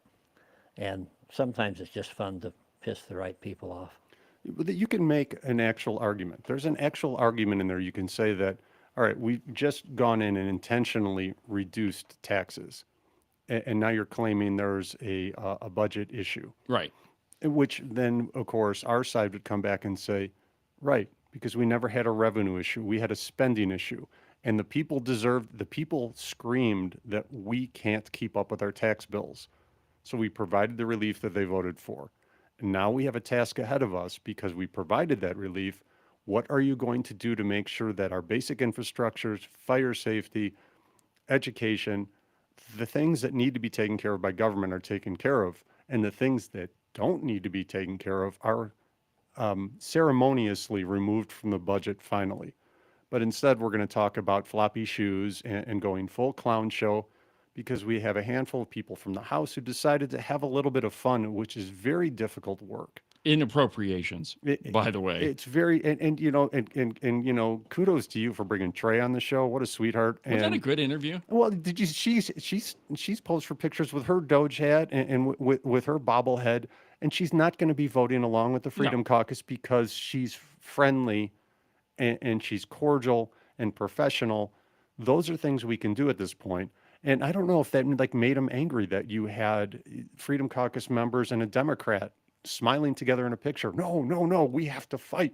We got to stir up all this anger and division because I get more attention then. Well, or maybe it's just an attempt to piss everybody off. Whenever I'm feeling a little down, whenever I'm feeling sad, I remember that I'm pissing the right people off and I don't feel quite so bad.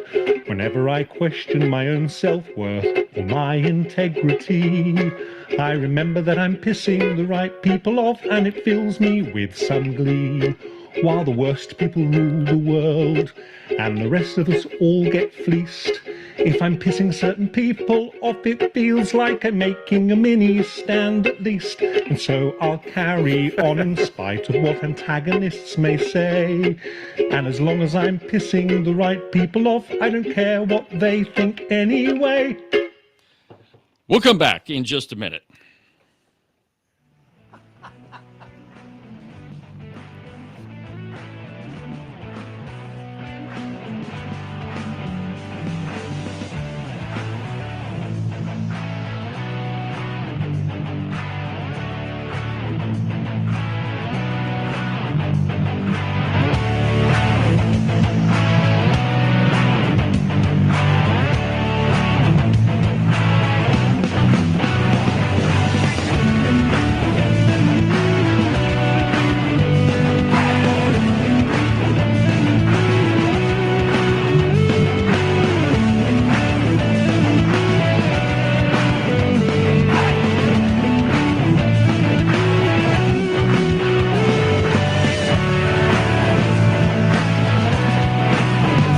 It's spring-ish in Wyoming. Well, what that means for the uninitiated is that it's going to be 70 degrees one day and then snow 1.5 feet the next. And really, if you don't like those two options, just wait a little bit. The weather will change. I know, it sounds a little stressful, but really you should put your mind at ease and buy a pair of socks from the Buffalo Wool Company. They'll keep you warm and dry even on the nastiest, coldest spring-ish day, and they'll keep you cool and dry even when it's 75 and sunny. To get you a pair, go to their website, thebuffalowoolco.com. Trust me, you're not going to be disappointed.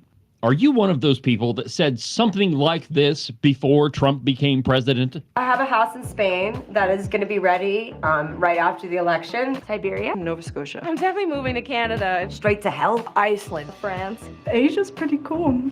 And has the past 5 weeks just been more than you could bear? If that's the case, you have come to the right place. All you need to do is call my friend Rebecca Bextel at Compass Real Estate. She has her fingers on the pulse of the real estate market all across the state of Wyoming. Last year, she sold around $30 million worth of property. Everything from small residential properties all the way up to big giant ranches. So if you've got to get the heck out of Dodge, if you've got to be gone Johnson because you can't stand that Trump is the president, call Rebecca Bextel. Her phone number is 307-699-3519. Let me say that one more time for you in case you missed it. 307-699-3519. I've never felt the freedom like I do. I feel stronger every day, don't you? Well, I can show you how. A new day, a new way. Watch out, I'm only gonna get stronger. A new day, a new way. Watch out, I'm only gonna get stronger. A new day, a new way. Watch out, I'm only gonna get stronger. A new day, a new way. Watch out, I'm only gonna get stronger. I've never felt the freedom like I do. I feel stronger every day. I'm only gonna get stronger. You are listening to the number 32 podcast on the list of the 100 conservative shows you need to listen to in 2025.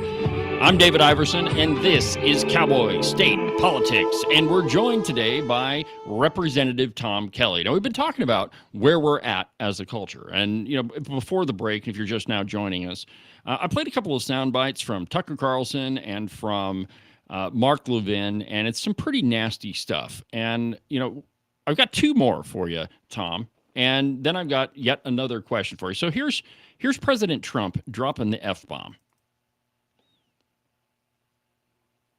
Happy with Israel. When I say, okay, now you have 12 hours, you don't go out in the first hour and just drop everything you have on them. So I'm not happy with them. I'm not happy with Iran either. But I'm really unhappy if Israel's going out this morning because the one rocket that didn't land, that was shot, perhaps by mistake, that didn't land. I'm not happy about that.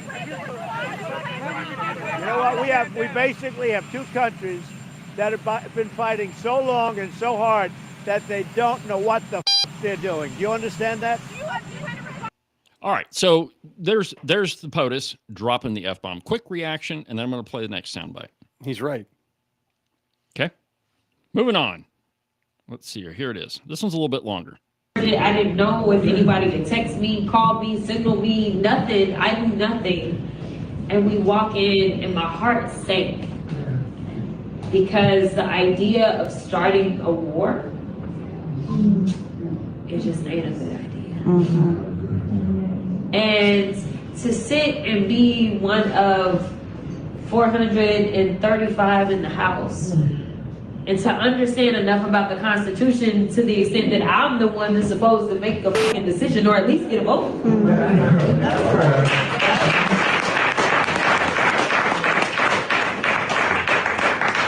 Ron is telling me. Right. So literally, like, I've talked to people throughout this country and people have said things like, I feel helpless. I feel as if there's nothing that I can do. And here it is, I'm trying to tell people over and over and over, no, the power belongs to the people. But the reality is that my power, it comes from the Constitution. And it is clear that I have power. This little thing right here officially designates that I have power. And somehow, because we got a thug that's sitting in the White House, he is All right, that's probably enough of that. Because we got a thug in the White House. So, reaction, and then I got a question for you. Okay, well, she's wrong. Now, you're talking though about the use of the F-bombs, which, I speak fluent biker. I am one. Sure. So I use it regularly. I try not to when I'm on a hot mic. Sometimes one slips out here and there. But my initial reactions were Trump's take on the situation was correct. Hers was wrong, constitutional. But what about the use of the F word in there? Well, I don't agree with the president necessarily doing that, but I understand at that point he's going to get on a helicopter. He's trying to stave off a war. He probably hasn't slept much. He's very frustrated. And I don't think that was scripted. I think that was a pure moment of human emotion. And of course, the people who don't like Trump, he just because, of course he did. I won't listen to any of that. Crockett, on the other hand, that was a press event. She invited people there. She fully planned on throwing out F-bombs in front of everybody. And she drops in that piece, she drops out 3 or 4 more. Oh, because she got applause for it. People just cheering it on. Oh, yeah, we have a member of Congress who can't watch her own mouth. This is fantastic. This is the person we want in control of war or not going to war, somebody who can't control her mouth at a planned event. But you want to ask about the culture, I bet. Well, yeah. I mean, you're the political scientist. I mean, that's what you teach in college, and you're well studied there. So my question is, and let me just kind of preface this a little bit, that I have a really hard time listening to a lot of newer podcasts and newer shows because I feel like it's every other word. I mean, that's an exaggeration, but sometimes I feel like it's every other word we're dropping the F-bomb. I listened to, and I played this yesterday on the program, I think, a segment from what's called the Bulwark podcast. And it's a guy, he's not a conservative, but he's interviewing this Zoran Mamdani guy. And if you listen to the show, like every other word is the F word. You've got members of Congress dropping the F-bomb. And I have a really hard time listening anymore because evidently now it's okay to just swear as much as we want. So my question for you, Tom, is where are we at as a culture? I mean, is this where we're at? Is this the people that we've become? No, the first thing on the surface, the constant use of swear words. I've talked to my young adult and teenage kids about this. When they learn this from the internet, that this is how people talk, and it's normal to use the F word that much, that they don't know how to curse because they're overusing it, and now they don't make an emphasis. They just sound stupid. It sounds like you couldn't think of another word, so you just filled it in with the F word. I can't think of the correct adjective, so I'll say effing. There's no art form there. And the movie Christmas Story talks about how the father worked, he worked in profanity the way somebody might work in oils. Right. I understand how to do that. My kids know when they hear a what the F come out of my mouth, something's off, because I'm not saying it all the time. Now, as a culture, yeah, that's where we are, because these are the people we're electing. These are the people getting rounds of applause for using inappropriate language in an inappropriate time. And I think it's really born of the fact that the internet has so much inconsequential meanness. Yeah. And it's like, I've said this before, people haven't met me. I'm 6'9". I'm a 3rd-degree black belt. I have people say to me all the time on the internet, all sorts of stuff they would never say to me face to chest, but constantly doing that. I had somebody just come on yesterday and call me retarded.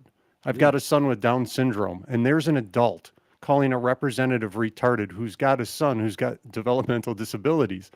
And I immediately felt sorry for how angry this person is. I didn't get upset over it. I just thought, but this is where our culture is at this point, that this person thinks it's appropriate to say this to me because she disagrees with my point on an issue. Instead of just coming up and talking about the issue, you're going to attack me, inadvertently attack my son at this point. And I think it has to do with the fact that you could just put it out there and walk away from it. And if somebody says something back you don't like, I could just block them at that point too. Ha ha. Or put up a laughy face because I don't have an argument. Yeah, exactly right.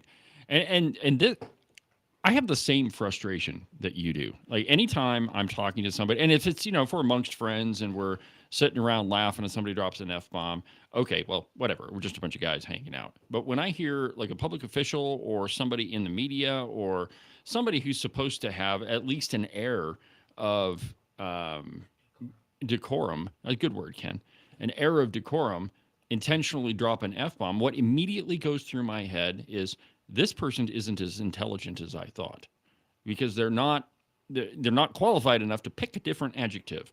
One of my favorite professors in college, her name was Dr. Ross. And I mean, she was kind of a gruff person. When you met her, you'd probably think she's not the nicest person you've ever met. She was a really tough professor, which was a good thing, by the way. But she always said that there are so many other wonderfully fun words in the dictionary. Why would you choose the most lowbrow one?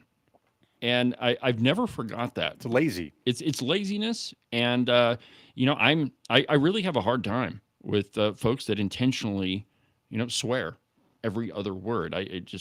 like you say, maybe we've replaced the word with the F word. And it becomes a habit too. That was another thing I've tried to tell my kids, that you are going to lose control of it. You will start using the F word when you're not even aware of it, because it's just become a habit. Like you said, instead of going, you go, and that's, you're 29's dying to say something. Get in here. When I was in the Army, we had this young specialist, and he used the F word about every 3 words. He'd had that habit. It was ingrained in there. We got to the point where we said, we'll buy you a rack of beer if you can say 1 sentence without the F word. He could not do it. It was completely ingrained in. Okay, there's a soldier for you. Yeah, maybe so. So then the next question is, if this is where we're at, if our culture is degraded to such a point where we can't get out an entire paragraph without dropping an F-bomb, how do we get back from that? Well, once some things are out, they never get reeled back in. I mean, there were things we didn't talk about in public. Just maybe in the 1980s, I remember growing up as a teen, in the 1990s, that people regularly talk about now, that it's completely normal to have these very open sexual, personal conversations, not only like casually, but on the web. People sharing their most personal lives out there. And I am somebody who's an open book. I will share a lot of things out there as far as that goes, but we're not going to be able to reel back in just the ease at which people say whatever they feel like at this point. And the web has given people a platform to do that, to get people to listen, and they get positive reinforcement. Sometimes the more outrageous they are, whether it's Levin or Tucker or just somebody trying to build a podcast, the more outrageous they are, the more clicks they get, the more thumbs up they get, and that encourages more of this behavior. So is there any hope? I try to lead by example, and I don't know how I ended up leading in any way. I mean, it's not like I jumped out in front and said, I'm in charge. It was more like, why are you people behind me? Okay. What are you doing? Yeah, but I like to lead by example, like getting back to what we originally talked about. Can we please stay focused on the ideas, the problems, the solutions, and stop attacking each other? And then if an F-bomb gets in there in the middle, as long as I solve the problem, I don't give up what kind of language we got to actually solve the problem, because I would rather have dirty language and clean solutions than have clean language and no solutions. There's a difference between being civil and just being polite for the sake of being polite. Yeah, and I don't think that's what I'm arguing for. Like, the way I look at it is that the language we use is a reflection of the culture that we happen to live in. Right, and this is what we've devolved into, and there's no way to turn that around. Yeah, so I like my own solution. The only thing that I can think of is, on my program, there's only a very select few people that get to occasionally slip up and use the S word, but I try really hard not to do it. Well, speaking of that, let's talk about some actual solutions. You're on the recalibration committee, and we've got about, looks like 12 minutes-ish left. So what's going on with recalibration? This is what I know. Or not going on, as the case may be. Right now, we've asked the Larry Pikus, Dr. Pikus, the guy in charge of helping us recalibrate the model that he created, to look into some data points. And we're going to start looking at crafting some type of bill. There's nothing really exciting going on right now. This is all I can tell you from my point of view. What I'd like to see is teachers getting paid what they deserve. Teachers being able to live in the towns in which they teach, which obviously our regional cost adjustment, we're going to have to treat Teton County as an outlier. That's one of the things we're looking at right now. You mentioned administration before. It's a fact. The number of students in Wyoming public schools has dropped. It's dropping even further now with ESAs. There are fewer students. There are fewer teachers. There are fewer paras. There are more administrators overall. So I don't understand why we have more administrators while we have fewer students at this point. But we have a block grant model. The block grant model is the state figures out what the funding should be, and then we send what's supposed to be the appropriate amount to each district, and then they're allowed to do what they wish with it at that point. So I'm not sure what the state can do. We are talking about what can we do to direct this money to make sure it gets to the kids and the teachers. Silo the money. Exactly, but can we even do that according to the way the law and the Constitution are written right now? I'm not sure about that. Some people say we can, some people say we can't. I'm still trying to make up my mind. David, I am still in the process of absorbing as much information I can about the system, but I can tell you unequivocally, there is absolutely zero effort to defund education. That's just a flat out malicious lie, because some of the people saying it are fellow representatives, and they're actually writing op-eds lying. I will call out and say lying, because they know that's not the truth. But still, we're going to rally up our base. We're going to get people all emotionally involved at this point. So I would ask people to look through the emotional fog. There's no attempt to destroy the public schools. My son, I mentioned earlier, goes to a public school, and they do wonderfully with him. He's at summer school right now, the only reason I could be here. So that's where we are at recalibration. We are still searching around for solutions for what we have. There is one point that I'm going to make very vociferously here, though. Good word, by the way. The legislature defines what education is, not a single judge who's going to tell us that it's not just reading, writing, math, history, science anymore. Now it's the student's feelings, or if the student is hungry or not, or the student has the best technology. These are all factors that are proven to affect the performance of a student, but it is not the state's job that education becomes taking care of the need of every single need of a student. Because if we're taking care of mental health, we're taking care of whether they're hungry or not. Did they get enough sleep? What's their home life like? Do they have a good bed at this point? What about their physical health? You can't learn if you're not feeling well. If the school district becomes the parent, that is the wrong direction to go. Entire countries have tried to go this route of the state taking care of the needs of the children, and it does not work out well. Call it Kelly's alluding to socialism. Yes. Because when the state makes sure that the kids eat 12 months out of the year, yes, that is socialism. And it'll become more and more expensive, because you'll have more and more families say, why am I feeding my own kid when the state's going to do it? Exactly right. Why should I get my kid a computer when the state's going to do it? At that point, that will bankrupt the state if we allow this one judge to expand the parameters of what he thinks education should be, because some experts who came out of universities, have a bunch of degrees, and maybe never even taught in a classroom, said, I've done this study that shows the kids learn better when they're not crabby. Yes, we know that. That was exactly my point about determining the basket of goods. And I'm also, as we mentioned earlier, the silos. That's essential, because we will sit here at appropriations and say, this is what the teachers ought to be paid, and that goes out as our intention. This is what we want you to be paid. And somehow, when the administration gets hold of it, by the time it gets to the teachers, they're not getting paid. Well, and it's fascinating to me that a lot of these arguments all come down to language. I mean, that's kind of what we were talking about today. But what does it mean to educate a student?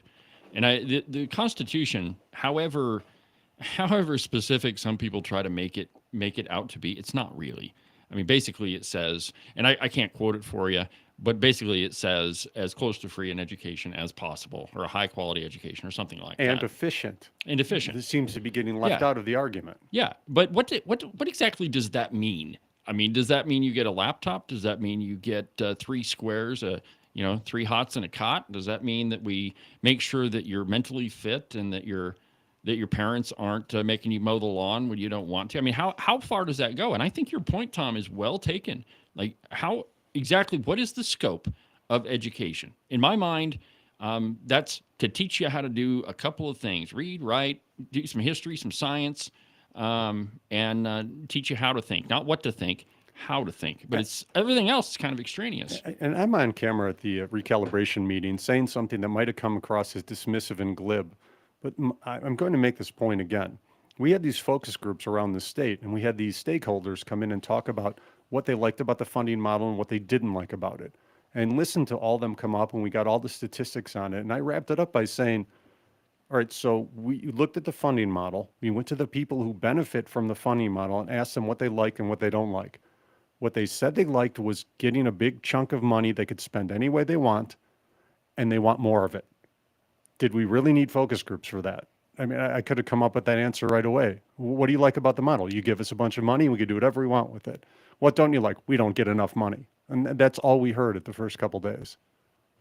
I think part of what needs be considered here. We talked about the Constitution saying as close to zero as possible, a good, efficient education. Look at the University of Wyoming, for example. They're trying to compete with MIT. The last building that they built, a science lab, and it's nice. I mean, it's a nice place. It's state of the art. It is probably the finest facility on the planet, literally. How do we justify that? It's like if I tell my kid, give him the credit card or whatever, say, go buy yourself a car. And I'm thinking he's going to go out and get a $3,000 Mercury, and he comes home in a Rolls, And now he says he can't afford gas. Yeah. And you have to give him more money. Right. Yeah. We see this all the time. And what do we see?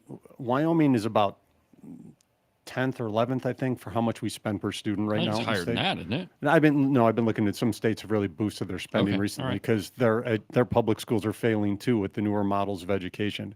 It's not necessarily the public school model that's failing. It's the ideas that they're trying to push in the classroom that are failing. But even still, at around 10th or 11th, at 22,000 per student, our teachers are paid, I think we're 27th or 28th in the country. So middle of the road, roughly. Right, but if we're spending around number 10, I would hope our teachers are getting paid around 10th, because that's the front line of education. It's not new computers, it's not an AI, it's not the latest software or shiny bells and whistles. It's human relationships between good, solid educators who are there because they love doing it. No one goes into education to get rich. I've learned that the hard way. But we need human relationships. We don't need a laptop for every kid to have more screen time. And I brought this up at Recal too. What evidence do we have that more technology in the classroom is better when nationally 70% of kids are not proficient in reading and math? Well, I think that's the trade-off, right? Wyoming's just as bad. You give them more screen time, and there's less an emphasis on actually cracking a book. Right. And my mom has worked for the school in Buffalo or in Johnson County for 25 years. And I asked her one day, and this is a long time ago, hey, Mom, can you give me a copy of the history book that's being taught in your school? And what I wanted to do is see, okay, let's find out exactly what's being taught. And the reply I got was, David, we don't use books anymore. It's all on the computer. Well, I have to wonder, well, if it's all screen time and we have all these things like AI and you can listen to what the article is, you don't have to read it, and half of 8th graders aren't reading at a proficient level in the state of Wyoming. I mean, I think that's a serious problem. Unfortunately, these are problems for the district, though. So I don't want the state micromanaged to the districts what their curriculum will be, because we went off on this tangent in recalibration talking about what would be best for the kids. And I'm like, we're supposed to be talking about funding. And I agree completely. This whole idea, I mean, we have teachers now that don't even write lesson plans. Yeah. They go on AI, writes lesson plans, and then students use AI to do the homework. So we got AI teaching AI, and we wonder why 7 out of 10 kids can't read. But that's not the within the purview of the recalibration team. Maybe the education committee. I don't know what we can do from the state level, but if we had more people at the district level, we had more parents involved in not. We need to reject this argument. If we just dump more money on it, it'll get better, because other states have done this. New York now spends $33,000 per student, and the results are no better. I've read some studies that claim, and the evidence behind their claim was, I think, a little bit questionable, but I've read some studies that say that, if you're funding education per student at such a high level, 33,000 you mentioned in New York, that might actually have a negative impact because of things like AI, more screen time, all of those, technology related things, and you don't have teachers actually teaching. So last question, and I know that was kind of an abrupt transition, but one of the things you're also famous for is taking off on your motorcycle during the summer. You got any trips planned? No. No motorcycle trips this year. What? No, it's all local stuff.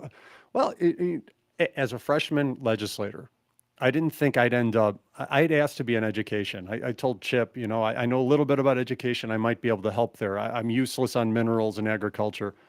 And then I ended up on judiciary. And then I was asked to be on recalibration. So there's a little bit of stuff to do. I'm still running a university department too at the same time. So I'll get on the bike and ride around, but long-term trips, I am taking a road trip with my son, though. We're going to Louisville to go see Slayer, because he needs that taste of the 80s before it's gone. Heck yeah, good choice. Well, Tom, I appreciate you joining me for the whole hour. It's always a pleasure having you in the studio. Make sure that you don't miss tomorrow's installment of Cowboy State Politics Live. It's Open Line Friday. Yes, it's the day where I put the entire program at risk, and I just agree that we're going to talk about whatever you want to talk about. So don't miss that tomorrow. Also, make sure that you listen to the podcast episode that I released yesterday. If you want to know how big of a hypocrite Reed Reisner is, well, I prove it to you. So that's the podcast. Stay tuned to the program. I want a bobblehead. For now, from the base of the Bighorns at the Cowboy State Politics Studio, I'm David Iverson, and this is Cowboy State Politics. See you tomorrow.